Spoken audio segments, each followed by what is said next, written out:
Shall we start? Yes. Okay. So I'm really delighted to introduce the next speaker, the expert of Indonesian teaching books, Indah Wahyu Puji Utami. She is assistant professor and head of the Department of History at Universitas Negeri Malang in Indonesia. And she is going to talk about remembering Bandung, how the 1955 Asian African Conference is taught, understood, and misremembered in Indonesia. Looking forward. Thank you, Yolita.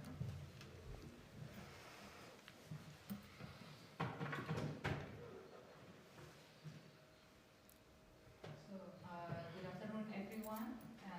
First of all, I want to thank you to the conference organizer for inviting me. And also thank you to all of you for still being here.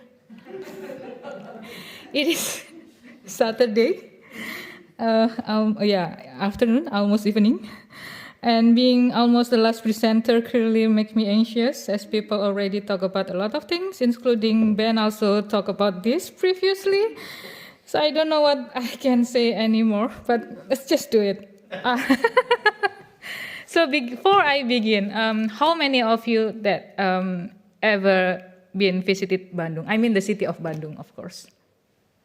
Oh, okay. Thank you. So, yeah, I believe you already stroll around Jalan Asia Afrika, and then perhaps visited the Museum Konferensi Asia Afrika in the Gedung Merdeka, and perhaps you also see the Stone Spheres display with the flag of nations and the name of countries that sometimes used by tourists to sit when they walk in the Jalan Asia Afrika. And perhaps also sometimes they also use it as site to take pictures, and because there are a lot of Instagrammable places around Jalan Asia Afrika. And as an Indonesian, I often feel a bit uneasy when the international scholars refer to Bandung as it was an era of ideology rather than a city.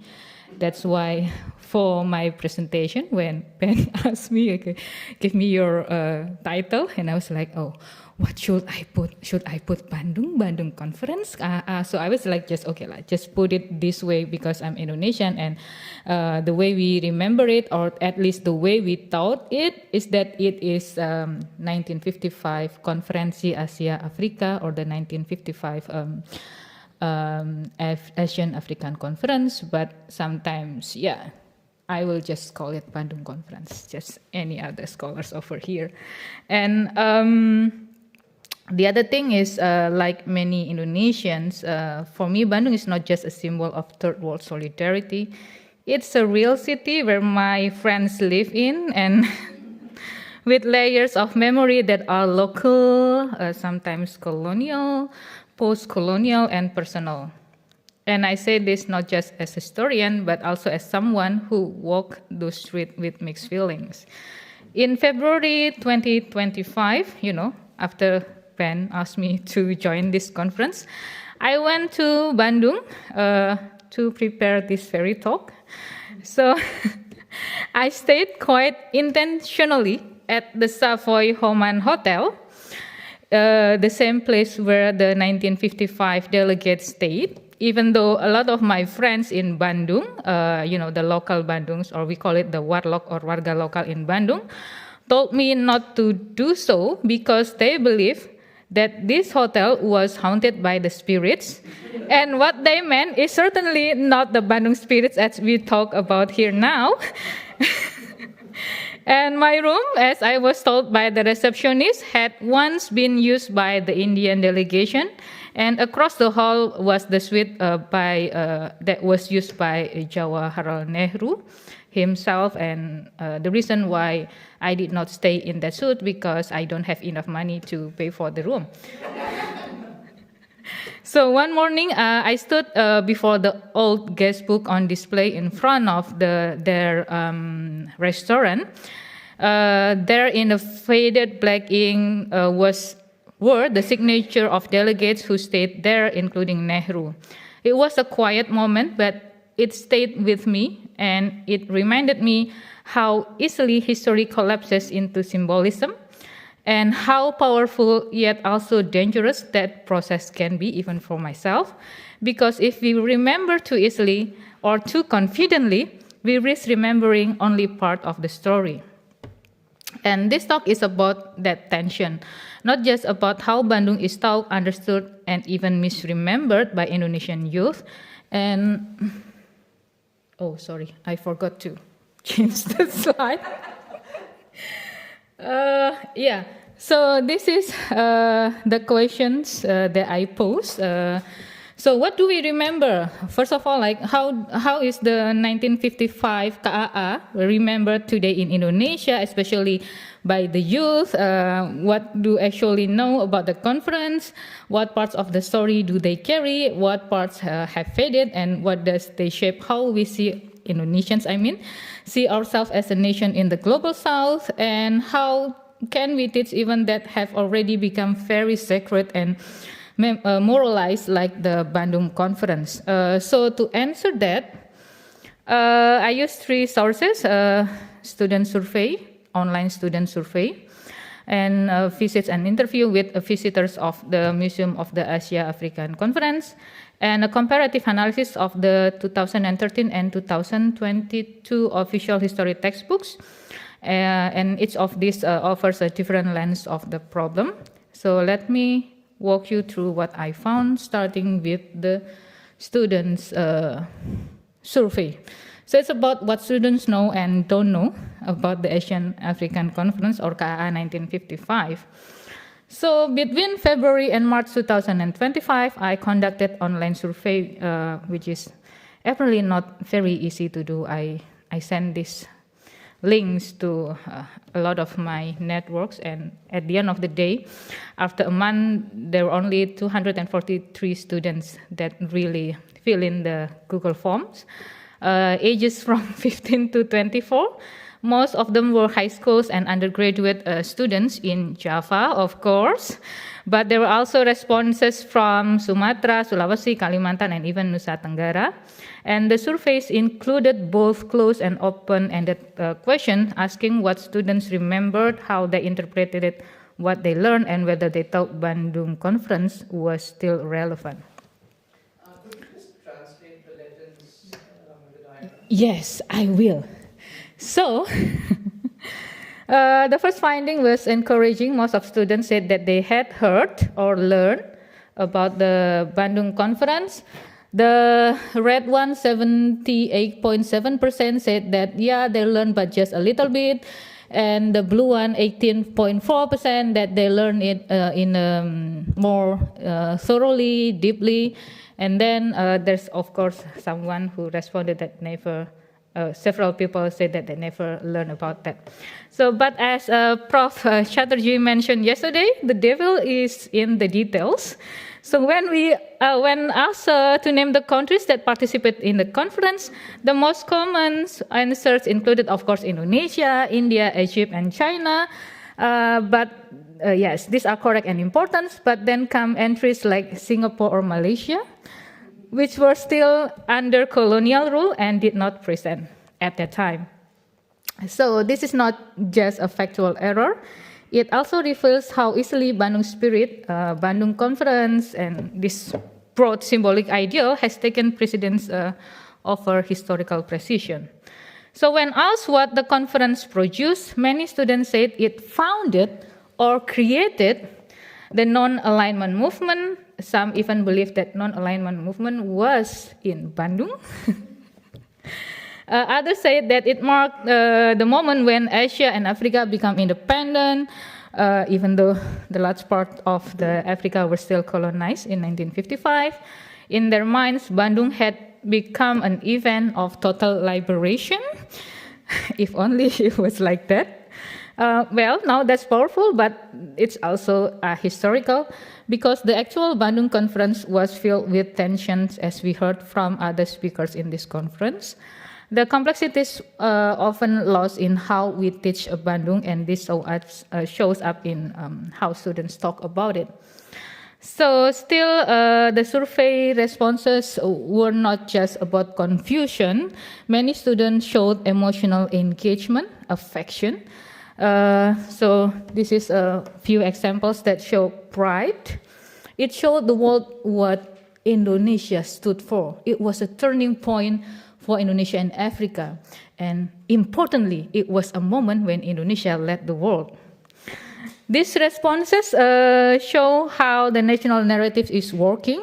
It instills pride, but that pride is rarely accompanied by critical reflection. And this becomes even more apparent when I ask students whether they think Bandung Conference is still relevant today.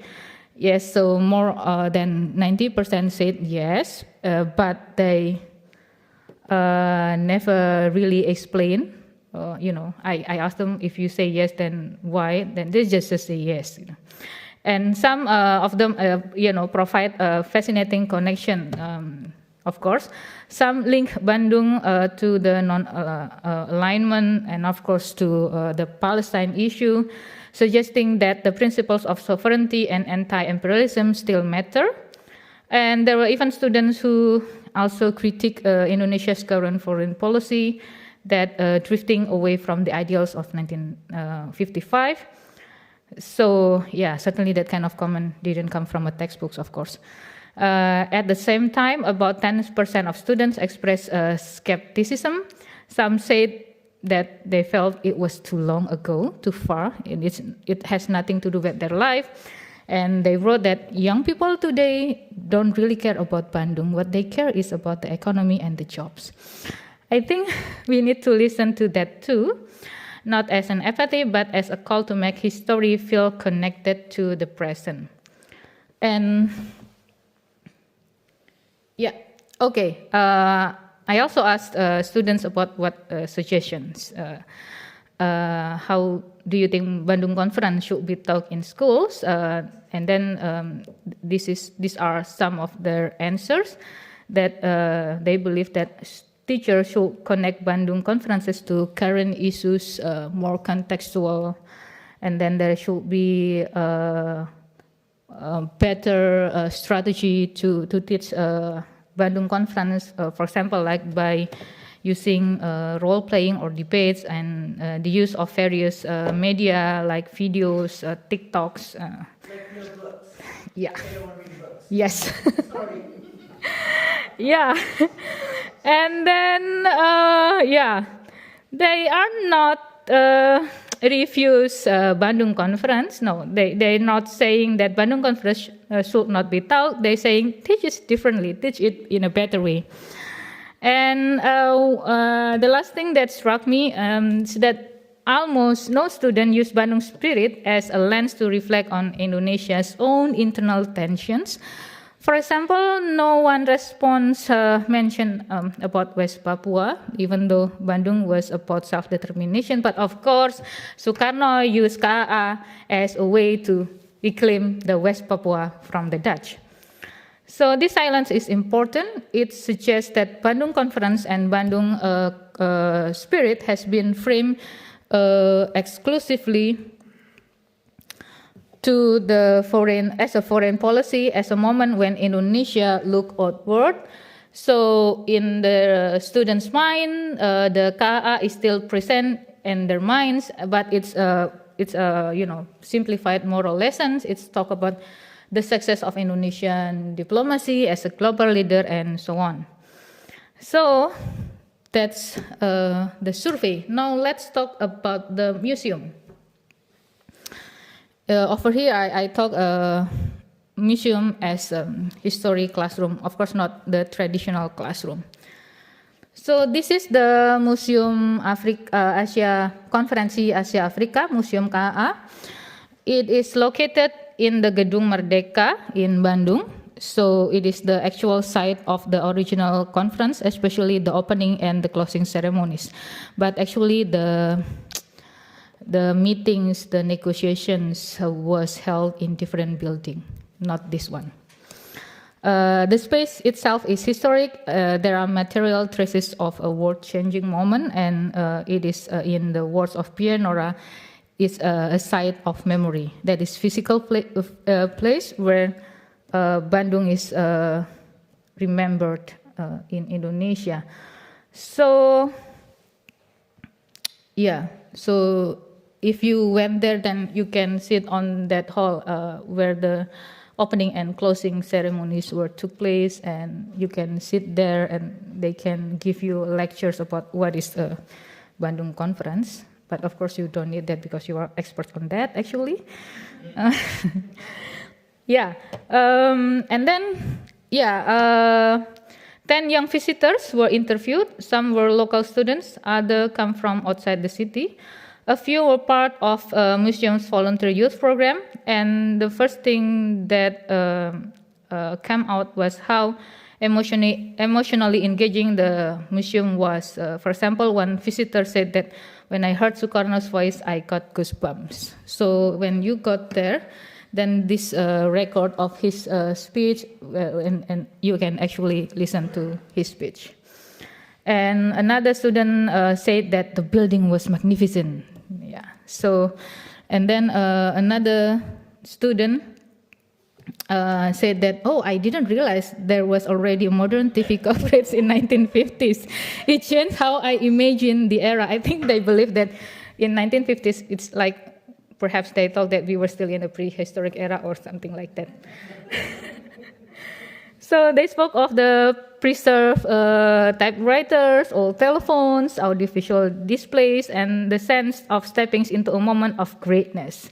And they even said that it makes me proud to be Indonesian. And that's the power of effective pedagogy in museum space when history is felt through sound, architecture, and atmosphere. It creates powerful impression. But emotional engagement, it's not the same with historical thinking.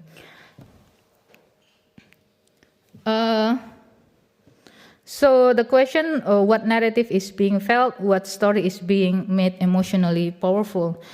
So across the interviews, a clear pattern emerged. Of course, it's encouraged nationalistic narratives which put Indonesia at the center. Even students mentioned that of all the cities, Bandung was chosen. That means something, of all the Asian, African, the kind of things. And then this museum shows that Indonesia led the third world. And then this museum shows how respected we were. And it shows the domestication of internationalism, where the transnational narratives, the spirit, the Bandung spirit, has been simplified into a single national success story. So it is transformed the Afro-Asian solidarity into a kind of foreign policy origin myth of the politik bebas aktif Indonesia, the sort of non-alignment in Nehru's mind. Yes, so while the exhibition does include other figures, Nehru, Zhou Enlai, Nasser, and other figures, they appear mostly in support of Indonesia's rule. The Afro-Asian dimension is there, but secondarily, African delegates are barely mentioned by name. They are represented by their flags. So the ideological diversity within the conference is not explained, and the political debates are entirely absent. That's... and then this kind of thing is also happen not only within the museum walls, but also outside the museum walls. So this is the Jalan Asia Afrika, that's the Hotel Preanger, which is also the hotel that was used by the delegates, but it was being restored, so I cannot stay there. That's why I choose Savoy Homan, even though I know this one is cheaper, actually. So the urban landscape has been reshaped to commemorate the conference, especially in 2015 with the 60th anniversary of the Asia Africa Conference. Then this the spheres with flag and the name of countries, it wasn't the countries that was attended the 1955, but the 2015. And then there's a monument, the 10 Principles Monument, that previously was in Simpang 5 Bandung, so it's not in that Jalan Asia Afrika, but due to the 60th commemoration, it was intentionally moved in front of Savoy Homan, to commemorate the Merdeka Walk and then at the end of Jalan Asia Afrika, there's that monument with Sukarno's famous quote, "Let a new Asia and a new Africa be born." And sometimes, this installation can be interpreted as part of commemorative zone, but of course, some people might not think that way. Perhaps for them, it's just a landmark, or where you are, if you want to meet your friends, and okay, let's move under that monument. But it's a memory tourism, of course, and also civic pride, cultural diplomacy. It can be interpreted in many ways. The Jalan Asia Afrika is a beautiful and also photo-friendly, as I mentioned in Gen Z's term, Instagrammable.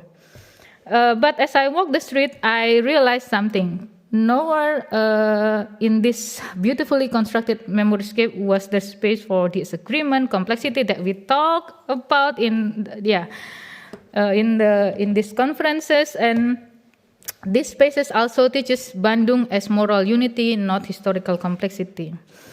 And why is it important? Because students often come here on school trips and their bus cannot be parked near the museum. The parking lot is near that monument, so they need to walk from the parking space to the Asia Afrika Museum. And so they walk through this whole Jalan Asia Afrika.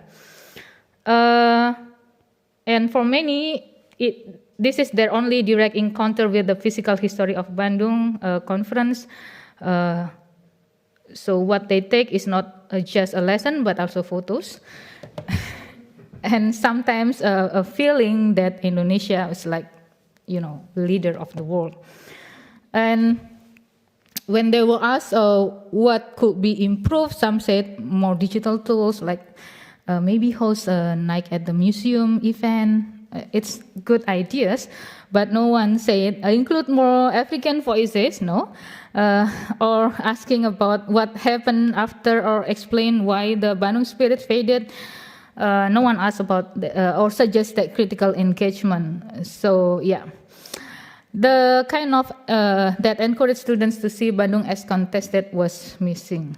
So if I kind of summarize this second strand of findings, it's just like in the student survey, Indonesia was a leader and the conference was a success, and it was being represented within and beyond the museum walls in the space, design, and symbolism. It never teach us that Bandung Conference as history is a messy and unfinished.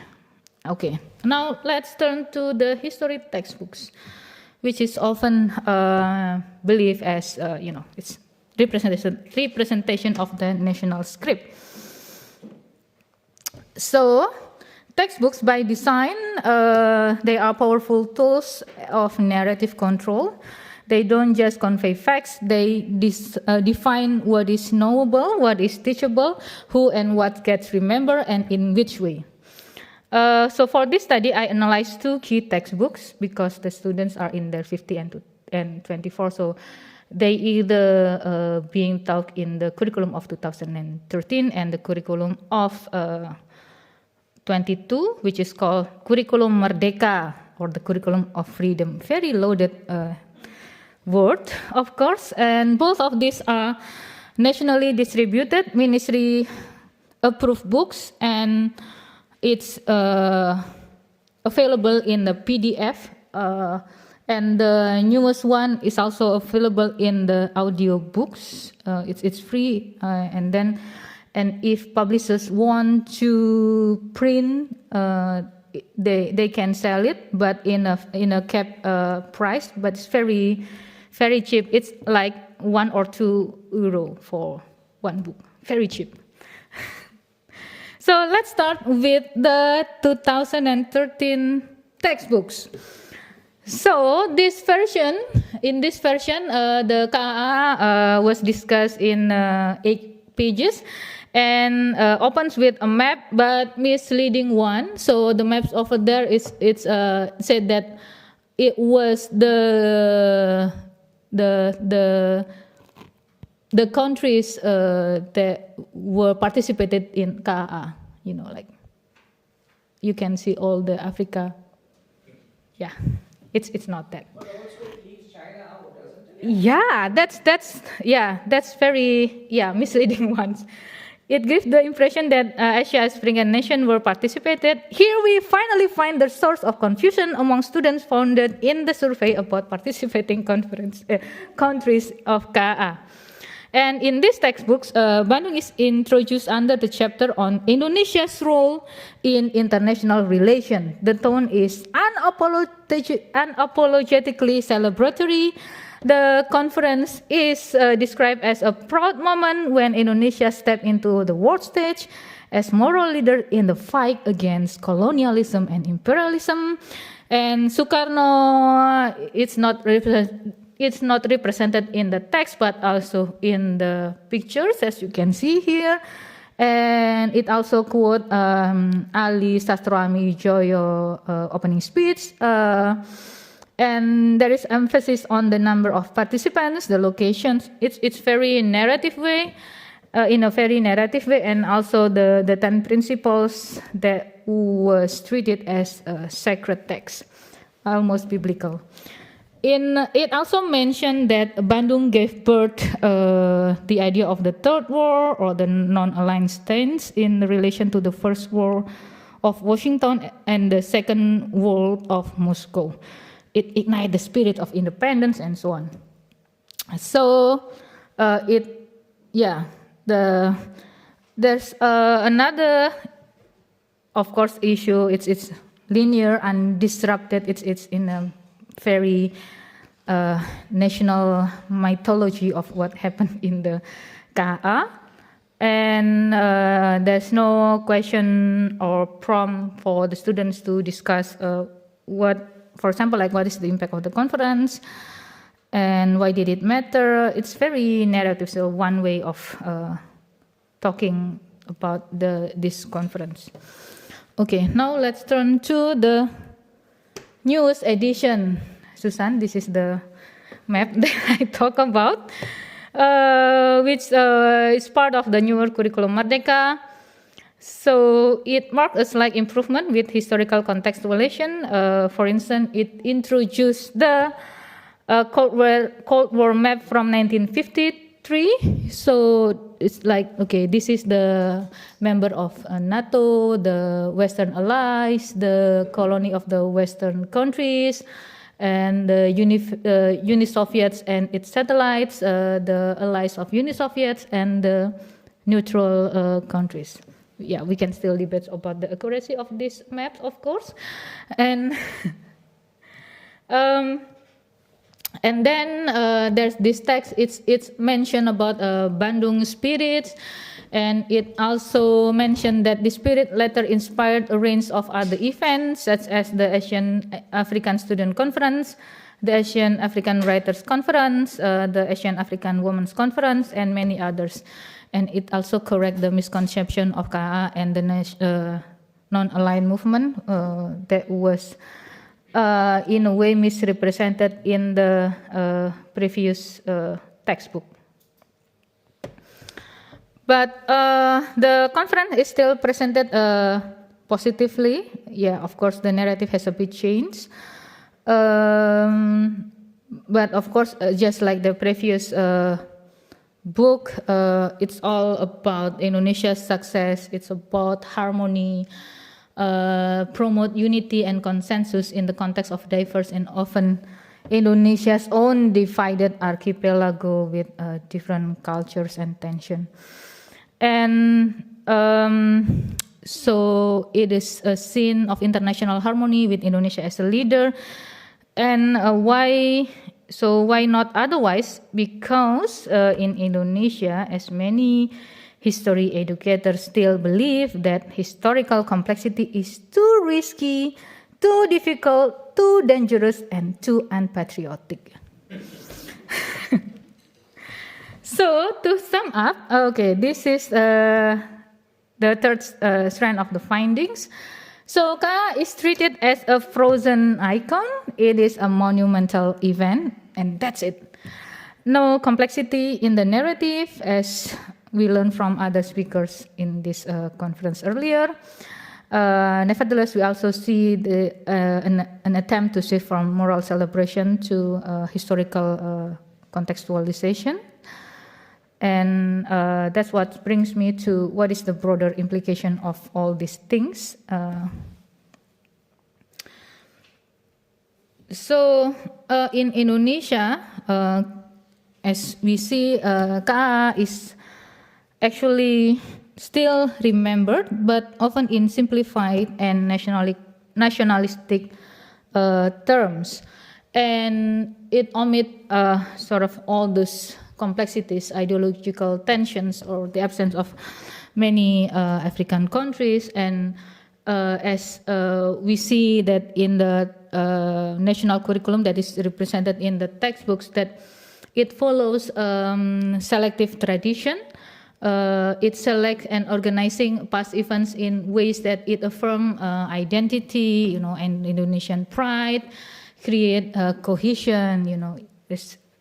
We have this Afro-Asian solidarity, so we should have this Indonesian cohesion, that kind of idea. So yeah, and then justify the political ideals of especially the politik bebas aktif, or the active and free non-alignment, even though Indonesia is not like that actually. So in this way, the KA is moralized, and it put Indonesia on the right side of history. The common theme is, it's a moment of glory. Indonesian past is moment of glory, but it never mentioned why it is not that glorious anymore. There's no discussion on that, of course, and. It about pedagogy of affirmation, and of course there's no mention about Indonesian international tensions, especially about the West Papua. Interestingly about the West Papua. So this is what I encountered lately. So Indonesian in the history of Indonesian national movement, Suwardi Suryaningrat or Ki Hajar Dewantara once wrote. Als ik Nederlander was, or if I were Dutch, in the commemoration of Dutch sort of independence, so to say. And then the Papuan freedom movement also used the same text to ask their independence, to argue for their independence from Indonesia, which is very interesting. But of course, none of that present in the textbooks.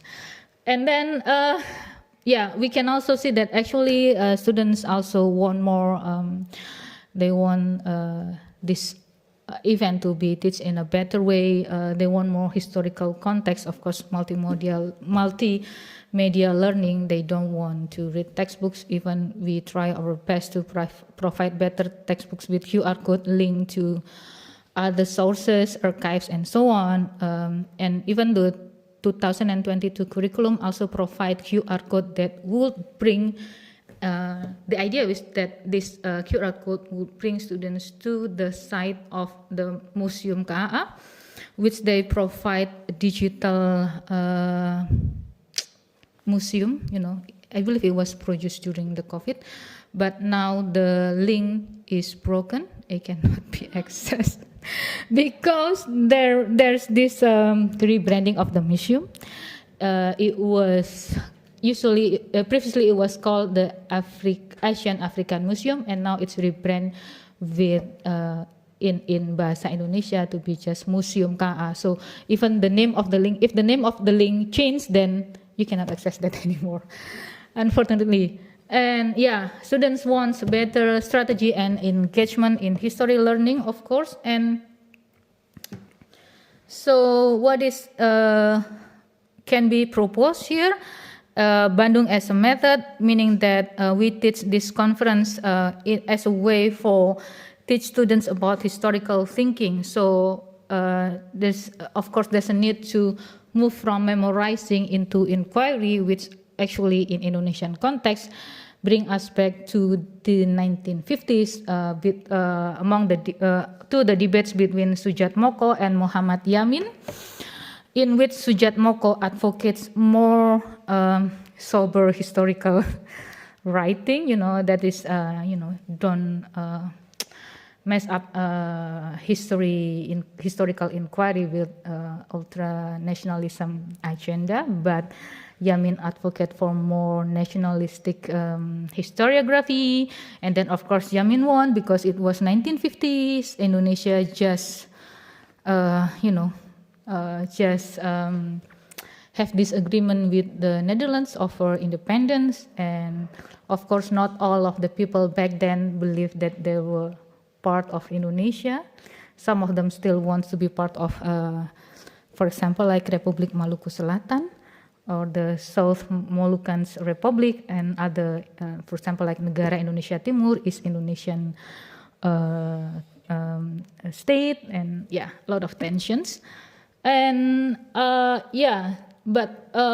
okay, let's come back to this this slide about the needs to move from merely memorizing into doing historical inquiry that will related to the historical thinking in terms of history education. There are some strategies that can be used, for example, role play that already mentioned by students, and then counterfactual analysis about, not just in a linear way, and then compare sources with sources from different archives, because there's a lot of archives about KA as we see yesterday and today. And the last one is actually already did by Carlos and Ben. Yeah, so imagining a new KA today. What if you are going to do Bandung 2.0? I took this inspiration actually from Hilmar Farid in one of his speech in Pidato Kebudayaan. He mentioned that what is like in Indonesian historiography and also Indonesian history education is the imagination, because we are told that there's no if in history. History is about facts, but then it becomes very dry and it becomes disconnected with students' current daily life, their lives in contemporary world. So I think it's also a powerful way to imagine how the KA, if it happened today, and it also kind of teach them about perspectives also. Yeah, so this is just some suggestions, and okay, let's go to almost the last slide. Conclusions. So yeah, as I have to reiterate, it is still remembered, widely commemorated in Indonesia as symbol of national pride, that is often curated, simplified, and symbolic, while in reality it was unsettled, and that in Indonesia we should teach not just as a history but as a method to think critically about global politics and post-colonial futures, engage with complexity, and imagine solidarity between nostalgia. And for me, to keep KA alive is to treat it as unfinished conversation, not a static monument. And there I end my presentation. Thank you.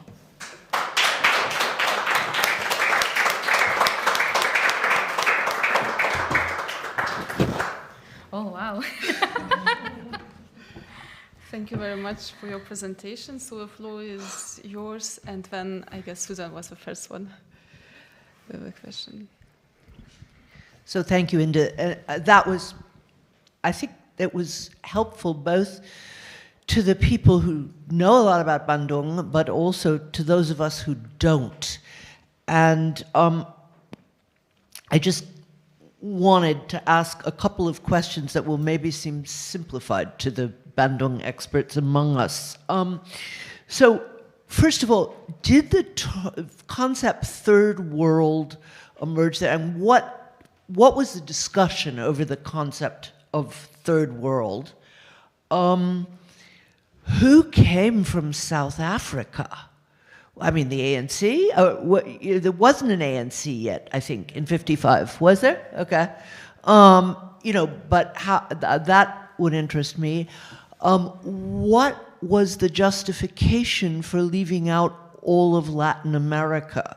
There must have been a story that they told themselves. I mean, I realize you had a lot of unpleasant governments, but that's true of many places. And finally, look, one thing that I found really interesting in your discussion of the textbooks and also the museums, textbooks are written in order to simplify and create little patriots, okay? That's why history textbooks are written, with the conceivable and weird exception of Germany, which does not, has decided to buck this, long-standing trend that's why you teach kids history, is to turn them into patriots. But what was interesting from your first textbook example to the second is that they shortened it, okay? And I just wonder why that was the case. Okay, thank you very much. So about the concept of the third world, this is from Indonesian perspective, Indonesian historic textbooks. What they meant by it, basically it's the concept of non-alignment, those who are not aligned with the U.S. and the Russia. That's it. And the sort of the number 3 is just a reference to... Yes. Yeah, okay. Yeah, and about South Africa, some students also believe that South Africa was present, which is... okay. They are not, because they were still in apartheid. That's why they were not invited. Even it was on the map, right? No, but there were some observers. Yes. In 2 of the Indian representatives from what was then the African National Congress, if I remember right. Okay, thank you. That's why I said that the map is also very much contested. And then about the exclusion of Latin America, unfortunately, the textbooks never mention about that. Perhaps other experts on this Bandung can help me to answer that. And about the simplified textbooks and why it was shortened from the previous edition, the earliest edition, 2013, and from 8 pages to 5 pages. It is merely on practical matters because of the budget. Okay.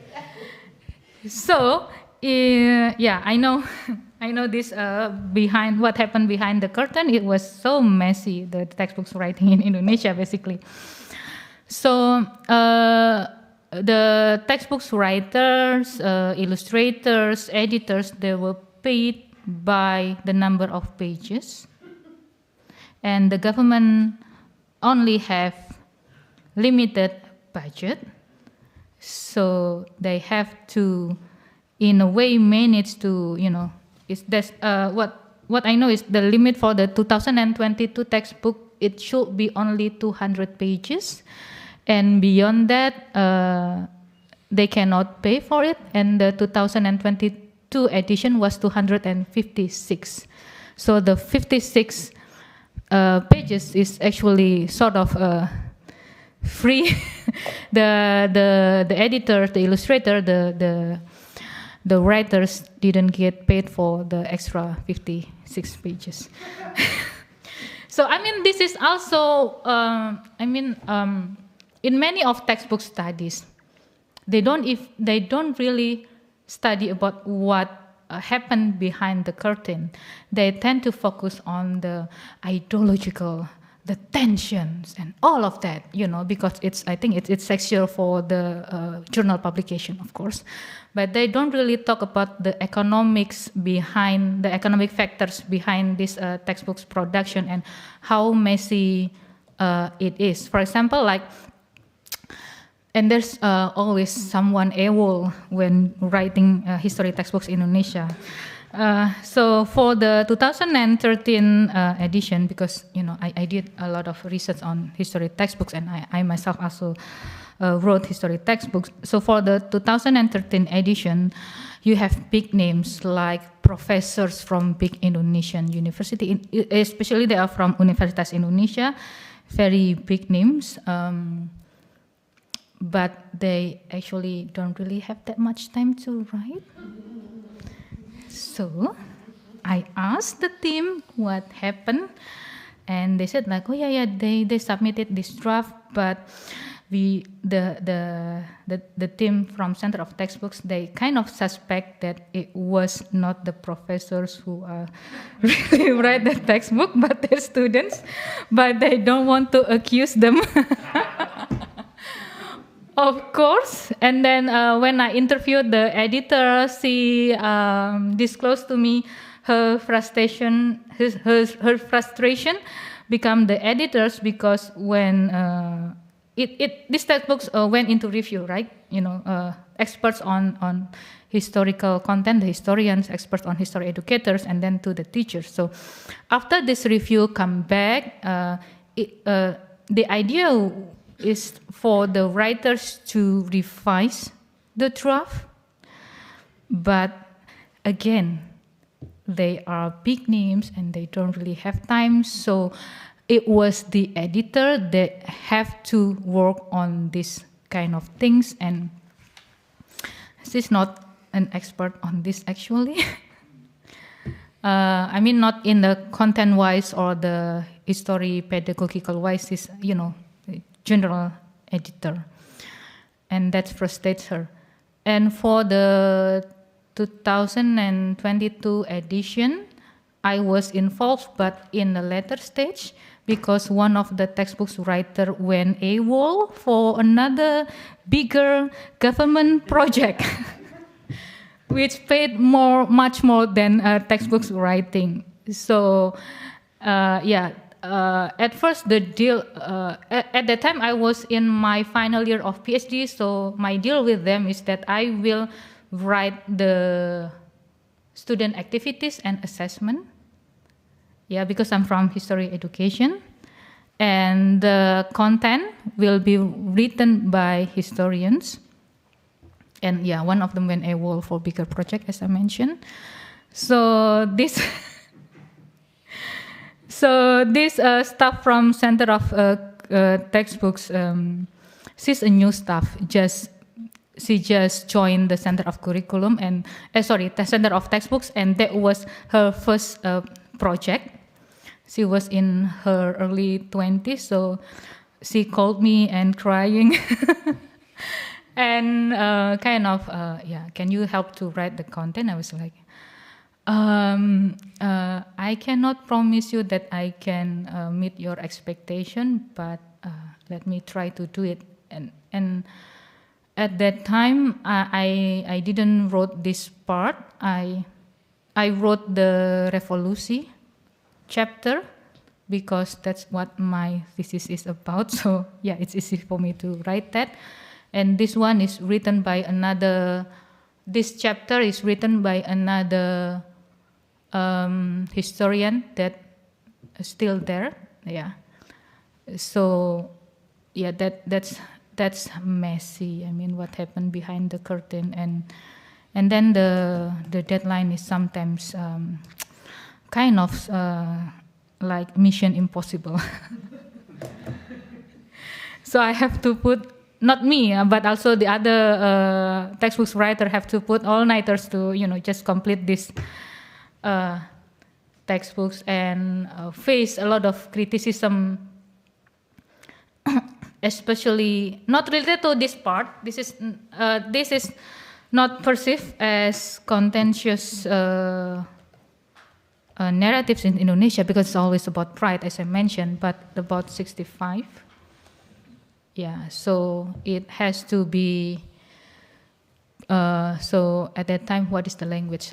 So the exact language that the teacher protested it in the teacher review, and then this staff said that I need to check up with the higher ups, not only on the center of textbooks, but more higher authority about this, and they said they cleared this up, because at that time the head of Badan Standar Curriculum, what is the body that in Ministry of Education that in charge of Center of Textbooks, Curriculum and Assessment, he has very open interpretation on, and he has his idea of how history should be told. In his word, it's not about memorizing, it's about critical inquiry, and also teaching students about citizenship, something like that. And he thinks it's okay to talk about the 65 like that. And yeah, of course, he made no mention about 55 because it's very good for Indonesia. Sorry, now it goes everywhere. I think Francisca was, yeah. Yeah, thank you very much. I'm also no expert on Bandung, so I have a very basic question, because I'm very interested in the museum, and I would like to know a bit more about that. For example, when was it funded? Who is it financed by the state, by the city? And is the visit for the students, is it mandatory? And also, are there ideas on a new conception for it? Okay, thank you very much.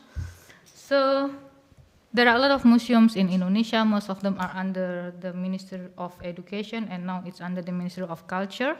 But this museum is under the Ministry of Foreign Affairs. And yeah, so it's financed by Ministry of Foreign Affairs. And they have this very strange opening schedule, so unlike those under the Ministry of Culture. So it opens like one day open, one day close, one day open, one day close. So you have a 50% chance to get in. Yeah, I don't know why.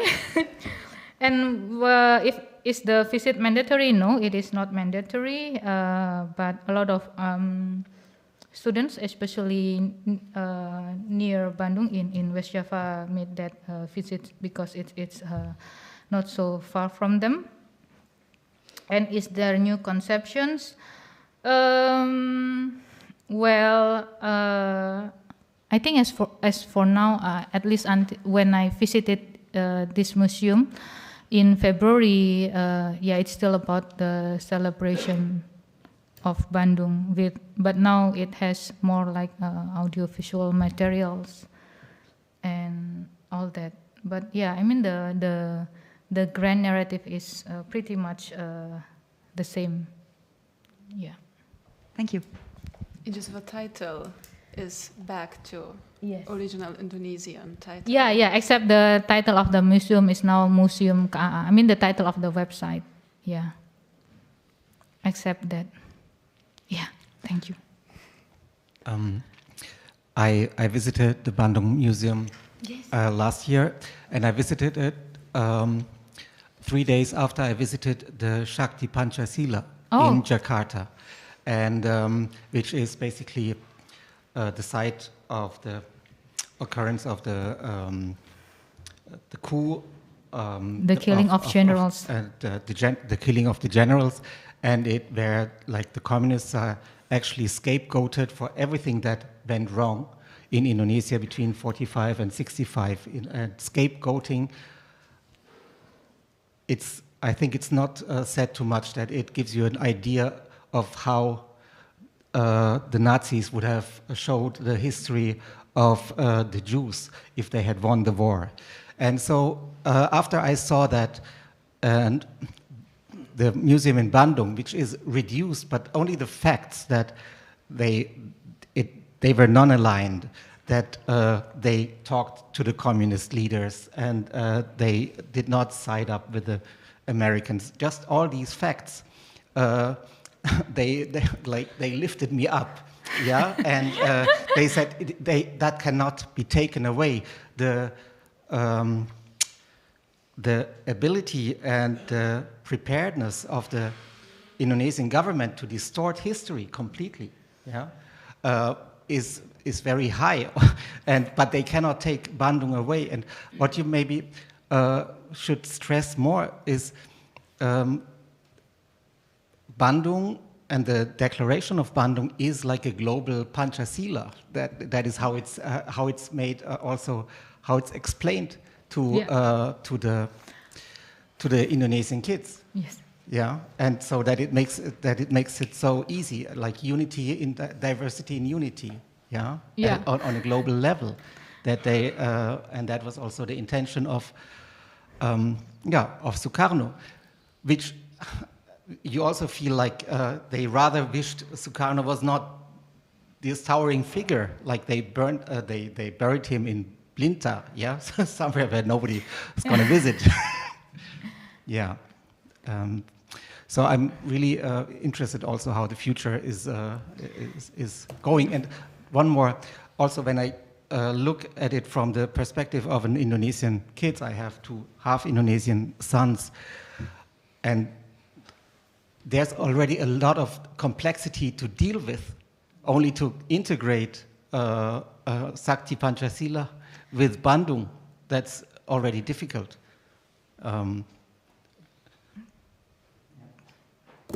Yeah, well, thank you very much. A lot of difficult things going on in Indonesia, of course, and in the new order, there's systematic campaign for the government to diminish the role of Sukarno, but what they cannot take away is, of course, this Bandung Conference and also the proclamation of Indonesian independence. But then when Megawati, after Reformasi, Megawati become the president, there's I sense there's an effort to rehabilitate Sukarno in a way. And then that's why textbooks also start to give more space to Sukarno in Indonesian history, unlike in the New Order era. Yeah, I think that's, and actually for those who are not familiar with Indonesia, currently the Indonesian government is trying to revise the history, they call it, but what it really is they want to go back to the New Order version of Indonesian history, because now our government is very conservative. Yeah, and also there in the initial plan is circulated among historians and history educator, and then in one of volumes in the introduction it mentioned about the greatness of this KAA, but then when I take a look on the plan chapter and section, there's no mention about this KAA. So it's only on the introduction, as if it's the backdrop of what is going on in Indonesia. But there's no intention to really dig deeper into this monumental event in Indonesia. And the other things that I think yesterday we already talked that there's no big celebration of KAA this year in Indonesia. And yeah, there's a lot of speculation, including that, related to government budget cuttings to fund the free meal for school children and all of those things. But there is still commemoration in Museum KAA. It's small commemorations, and it was a lot of activities for students actually, just like sort of competition for the students, like drawing competition, and then kind of essay competition, that kind of things. They try to make this kind of engagement, but it was by the museum, not the central government. And in public, the mayor of Bandung mentioned that we are told by the central government that we should not celebrate this in a big way, in a grand ways as before, because of, yes, the efficiency. That's what they call for budget cutting. It's called efficiency, which make everything is not efficient, actually. Okay, thank you. Yeah, Carlos. Carlos. Yeah, thank you for a very enjoyable presentation. I have a very general question that has been on my mind for a long time, but maybe you don't find it interesting. So it has been emphasized a few times in these 2 days that Bandung did actually not achieve very much, if anything, in terms of concrete policy outcomes, so that its significance lies mainly in the realm of the symbolic, and that these symbols were then appropriated and interpreted in many different ways, detached from the historical reality. And I suppose your presentation kind of confirmed that. The Indonesian museums and textbooks that you described, they're also kind of more in the myth-making business and less in the business of, meticulous contextual historical documentation. Now, obviously, in an ideal world, we would like to see everyone critically engaging with the complex historical facts, but let's maybe assume for a moment that that's not attainable. That's the Platonist speaking in me. So could you think, that's my question, could you think of a norm to evaluate these myths that is not historical accuracy, but that somehow allows us to distinguish between good myth and bad myth? I mean, you mentioned, that some of these emotional dispositions and so on support things like unity, harmony, solidarity, maybe national pride that is not chauvinistic. These don't seem to be bad things, right? If myths promote these kinds of attitudes, maybe we should welcome them. So I wonder, I think this is, it's a very general kind of educational question that does not come up only in this context, but is there some way of saying these are good myths and these are bad myths that is independent of how much they reflect the historical reality on the ground? Okay. Just wrote down a version of that question. Yeah, thank you. So actually, everybody is welcome to answer. I'd be interested in a lot of people's thoughts. I could add to that, and you could take the two together. So, because mine was related as well, not just about which myths are more efficient and less harmful, or whatever you want to say, but if a history textbook narrative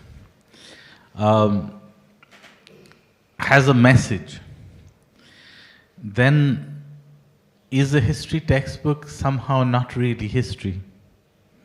And what is it if it's not history? Wow. Part of the same question with a different twist. If this event is being used, as I see it, through the presentation that you made, as a nation building, pride building, identity building, looking at your own country with a sense of pride, is this wrong? And if you take that away, is that right? Again, part of the same question. I'd like your thoughts on that. The problem is if you put it in those terms, you sound like the AfD or Donald Trump. That is the real problem, okay? That's a genuine problem. I'm not saying you shouldn't ask it. I'm saying that's what I'm thinking about. Thank you, Susan. I've been waiting to count how many times was Donald Trump going to be mentioned in this conference, and this is the first time that I can think of. Oh, sorry.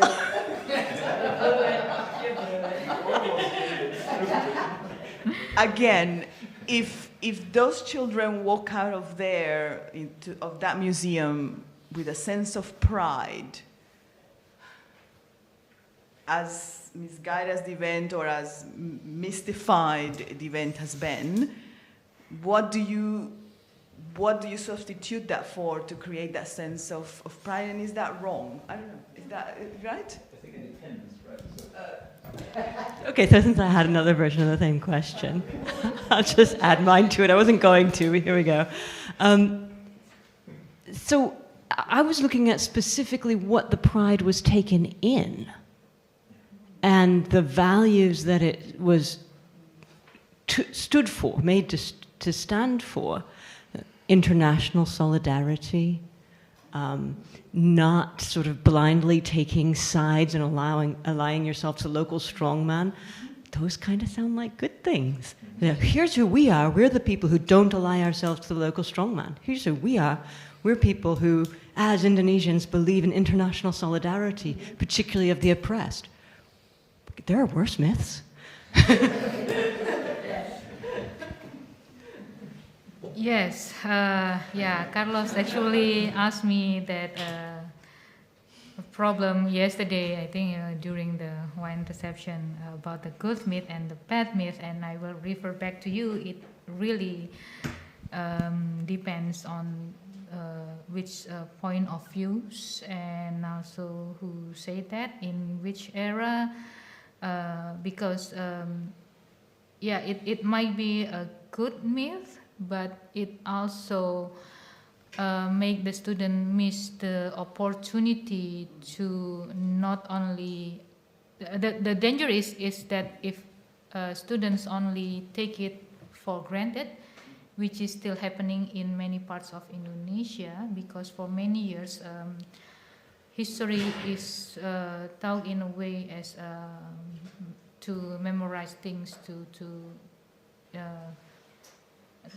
not questioning it, yeah, that kind of things. Even the regimes already changed, but as you can find in many journals, of course they are in Bahasa Indonesia, written by history educators or teachers, that's still happening, that the way history being taught in Indonesia is almost in the same way that was proposed by Muhammad Yamin in 1950s. It's about nationalism, if not blind nationalism, which can be very dangerous. It is all, of course, good that Indonesia let this the myth that you mentioned, that we are leading this oppressed and all that, but again it simplifies everything. And now we are moving to, in terms of history education, there's a trend to move not only for that kind of transmission of knowledge, but also to teach them to what is called as historical thinking, to think it critically and not only accept whatever that is presented to you, because there's now there's a shift in history education, especially in Indonesia, to move from content-based into competency-based. The idea is that if you have this competency of historical thinking, then you can use it to study any historical events that you want.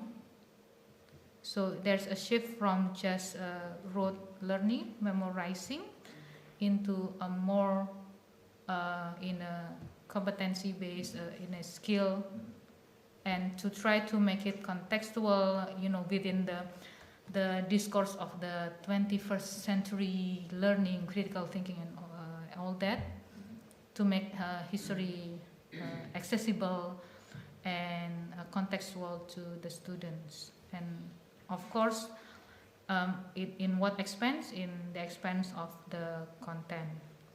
The danger of the competency is, of course, that students in many cases might not study all what that previously deemed important, and now become much more selective in a way. And it can be good way, but it can be bad way. It really depends on which perspective that you are taking on. But for many teachers in Indonesia, some of them think that it is their opportunity to explore a lot of contents that hasn't really been taught previously, to explore more local history and the kind of things. But for some others, it kind of gives them anxiety to choose which historical event or content should be taught for. And that's not an easy thing for them. And come back to the myth making, which value should be taught to the students. Of course, there's as in many countries, not only Indonesia, history education is still perceived as a way to instill identity, nationalism, to give you the sense that you are part of this nation, part of these imagined communities. You have that sense of identity, you have that sense of unity. But at what expense? Of course, in the diversity and so on, and even in Indonesia, we have this myth of unity in diversity, while it actually Indonesia is very complicated and messy country, and that's why we need that kind of myth to unite the people. But again, there's still ongoing tension between teaching history in a pragmatic way for nationalism and unity, pride, and so on. And there's also these who advocate for more historical thinking skills. And what is happening is now is a sort of normative balancing between both of these ideas, which is challenging, especially in Indonesia right now, with the rise of conservatism and also the reduce of how many hours history should be taught to the students, and that become much more challenging. And about the good myth, that reminds me to why good myth can be dangerous. So in some of my encounters with other history educators and historians in Indonesia, they even believe that we should only teach good things about Indonesia. And even if we lose the battle, don't say that we lose the battle. Say it differently, and that was okay. It's almost like, America producing Rambo to justify that they won the Vietnam War. But for me, it's kind of also dangerous. This could be led to ultra nationalism and taking account to the echo chambers that happen in elsewhere. I think we need to be very careful in choosing which myth, because what can be a good myth right now might be a bad myth for the next 5 or 3 years. Yeah, I don't know. You can help me too. Yeah, yes, we have someone who are very fluent in Indonesian. Yeah, okay. No, I want to maybe go back to something that has been, or a discussion that was a bit here before, and it's this kind of like minimizing of the importance of the Bandung Conference, and I want to provocate the opposite. And I think like what has happened here is something that Richard Wright already describes, is the fetishism of Nehru. Nehru in The Color Curtain is described as more Western than the Westerns. And it's indeed, for Western people like Richard Wright, Nehru is the ideal. But if you see the Bandung Conference more in the genealogy of the Indonesian Revolution, it's part of that revolution. That revolution set in motion, it was the first anti-colonial war They had to wage war for 5 years against the Dutch that tried to get it back. That was an example. And I think that's another, it's, of course, as historians, I'm an art historian, it's slightly different. We speculate with images, it's a little bit different than like, really like messing over little facts that, which is, I recognize, important. But there is this kind of thing that happened, what David van Rijbroek said. Revolutie of Indonesia changed the world. And it was headquartered in Delhi. Sorry. Let it be. But the figure of Sukarno, if we would say we fetishize Sukarno instead of Nehru, then you have a whole different story. Mm-hmm. Yeah? And of course, Sukarno moved from a very federal idea of Indonesia to a less federal idea of Indonesia out of whatever kind of like personal, opportunist, political, etc. reasons. But in the very beginning, the whole idea of an archipelago that's bigger than Europe, by the way, with unity and diversity was a very interesting concept. And I think it's very interesting when we come over this myth-making. I'm more interested in, I'm not accepting there is no alternative. I think that was, they formulated an alternative to certain imperialist kind of like lines in the world. And I think that's enormously important. And it's not just the spirit can be whatever. It cannot be whatever. I don't agree with that at all. It is something. It has its direction. And afterwards we see that one of the attacks on the spirit is the attack by not the Soviet Union. I know the Soviet Union was a colonizing country, but the attacks on the left-wing possibilities that were not necessarily aligned with the Soviet Union was conducted by the United States, everywhere. And it's been called the Jakarta method. And I think so the spirit is maybe in contradiction with what the Americans call the Jakarta method. That's the spirit, and it means something. It's not something whatever. So I'm going to use director's privilege for a moment. I rarely do. But because Ben Zachariah is not a myth maker, he's a very, careful historian, but he wrote a biography of Nehru that I made him into it, not flawless, not mythical, but a very sympathetic figure for me, knowing very little about him. And I would just love to hear how he responds to you, if I may. So I have a suggestion that we carry this through to the next discussion with Bernd and me, but I'll start answering. Yeah. Where I would say that actually the alternatives to imperialism are not necessarily things that come from the alternatives to Westernism, because there are plenty of anti-imperialist traditions in so-called Western traditions too.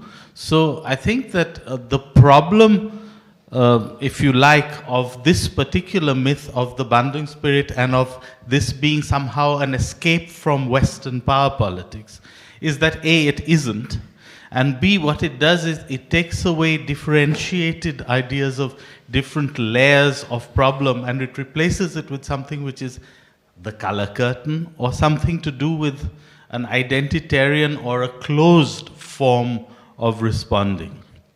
But in some ways, the worry that that the American style of pushback against the Bandung spirit is what we're talking about here when we reject the Bandung spirit isn't the case, because the Americans think the Bandung spirit is a triumph because it is an anti-communist spirit. So they also have a reading of it. But I don't agree with that. Yeah. Well, there was no Bandung spirit in 1955. It comes up much later. Yeah? Yeah. No. Okay. Okay, so, well, last word? Yeah? We can get a quick break. Do you want the last word? No? I just leave it to you and as the last session to talk more about it. Thank you very much.